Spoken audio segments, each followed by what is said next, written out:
Hi, it's Marisa Murgatroyd. It's day 15 of the 30-day video challenge, which means you're halfway through. Congratulations, you've officially filmed yourself for 15 whole days.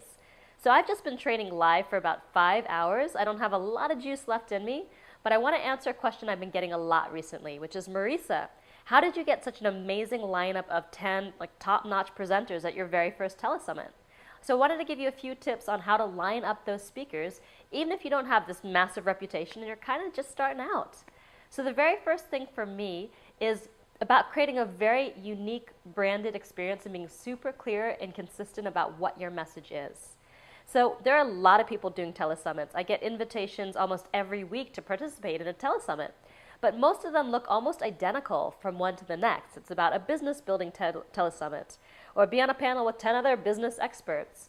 And there's not a lot to differentiate that panel, so there's no real reason for me to say yes if my schedule's already fully booked and I don't have a lot of wiggle room in my promotional calendar.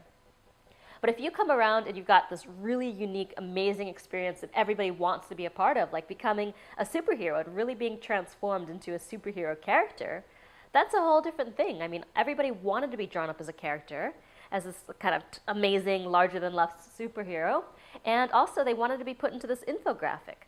So what I did is I created an environment, an experience that they weren't going to find in your normal run-of-the-mill telesummit, so that made it easy for them to say yes. The very next thing that I did is I wanted to make sure I got one big name first. So I went out to somebody that I already had a relationship with him, and I got him to say yes. And once I had that first big name on the summit roster, it was a lot easier for other big names to say yes as well, because they knew if that guy said yes, they could say yes too. And then of course I got my friend to also introduce me to one or two other people, and it snowballed like that. So by being able to use a name, someone who has a name, and then getting introductions to other people who have names, that definitely helped me along my way. And the third thing that we did is we make it really, really easy to participate and say yes to. We don't send loads of content. I actually did audio recordings for each presenter, so they just had to listen to 3 minutes and they got all the information they needed. We made the intake process easy. We made everything about the event super easy, and we handled it like a pro. A lot of times I say yes to these things and people are disorganized and it's down to the wire and I don't know what I'm supposed to do. And so then I regret saying yes, and I'm wondering whether these people are professional and for real anyway, and I don't work with them again.